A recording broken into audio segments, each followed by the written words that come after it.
On June 4th, 2004, a 52-year-old welder climbed into a bulldozer and destroyed half a town. It was not a bulldozer anymore. It was a tank. 85 tons of steel and concrete, welded together in secret over 18 months. Cameras mounted inside. A .50 caliber rifle aimed through a firing port. Marvin Heemeyer turned the ignition. The machine rumbled onto the streets of Granby, Colorado. And for the next 2 hours and 7 minutes, nothing could stop it. Before the rampage, before the machine, Marvin Heemeyer was known as something else entirely, a likable man. Born in 1951 on a dairy farm in South Dakota, Heemeyer moved to Colorado in his 20s. He served at Lowry Air Force Base, then built a quiet life as a welder and muffler repair shop owner. Friends described him as generous, the kind of person who would lead a rescue mission when a snowmobiling companion got trapped in an avalanche. His brother said Marvin would bend over backwards for anyone. He was also a doomsday prepper, a man who believed the system was rigged. When he campaigned for gambling legalization in the 1990s, he was so passionate about the cause that he nearly came to blows with a local reporter. That intensity, that belief that he was right and everyone else was wrong, did not begin in 2004.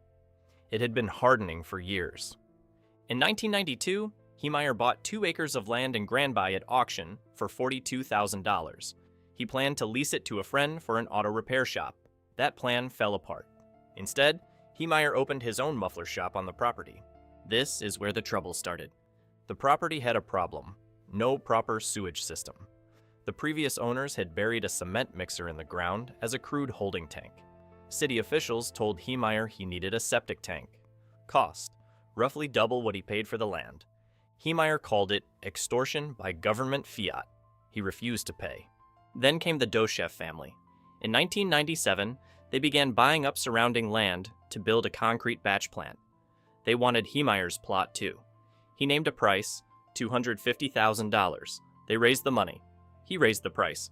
3 times this happened. The final ask was $450,000, roughly 10 times what he had paid.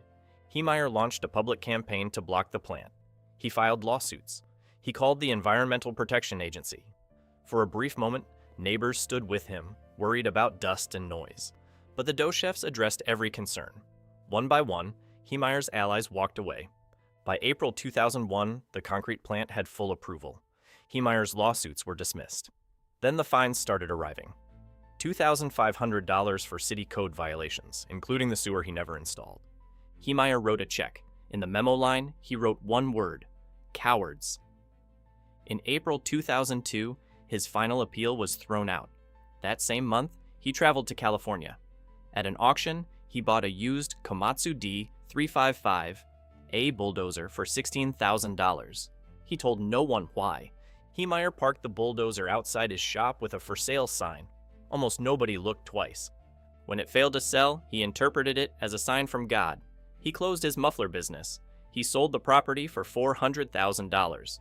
Then, he leased back half the building, erected a wall, changed the locks, and began to work. For 18 months, Heemeyer lived inside that shop, illegally in a self-built living quarters. He dumped raw sewage into the same irrigation ditch he had been fined for years earlier. "It is interesting to observe that I was never caught," he wrote later. He did not waste time driving home. Every waking hour went into the machine. The transformation was extraordinary. He covered the bulldozer in layers of steel plate and concrete, a composite armor impenetrable by small arms fire. He installed video cameras connected to monitors inside the cabin. He cut gun ports. He mounted a .50 caliber rifle, a .308 semi-automatic, and a .22 LR rifle. He welded the access hatch shut from the inside. He called it the MK tank. Later, the world would call it something else: the Killdozer. In audio recordings found after his death, Heemeyer explained his motivations.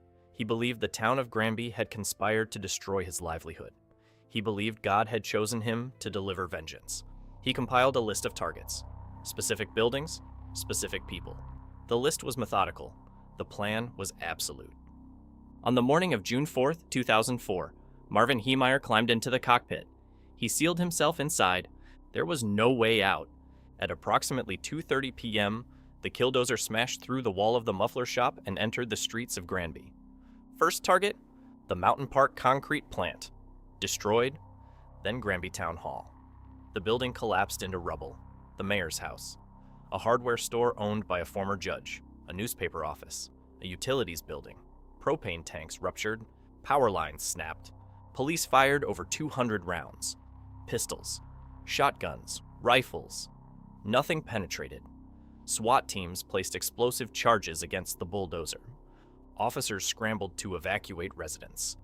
The machine crawled through town at walking speed, slow enough to be watched in real time, unstoppable enough to be terrifying. Heemeyer targeted 13 buildings in total. Damage estimates reached $7 million, and yet, remarkably, impossibly, no one else was killed. Not a single civilian or officer lost their life. After 2 hours and 7 minutes, the Killdozer became wedged in the debris of Gamble's hardware store. The right track slipped. The machine tilted. It could not move forward. Inside the cabin, Heemeyer raised a pistol. He fired a single shot into his own head. The rampage was over. In the weeks that followed, investigators found Heemeyer's audio tapes, his journals, his target list. They pieced together the planning, the isolation, the hardening of a man who believed he had been wronged and saw violence as the only answer. The town of Granby rebuilt. The damaged structures were repaired or replaced. But the story did not fade. The Killdozer became a dark American legend, debated, dissected, and, for some, disturbingly romanticized. The question that lingers is not what happened. It is why. How does a likable man, a man who once led a rescue mission on a snowy mountain, become the driver of a homemade tank? The answer is not simple. It never is.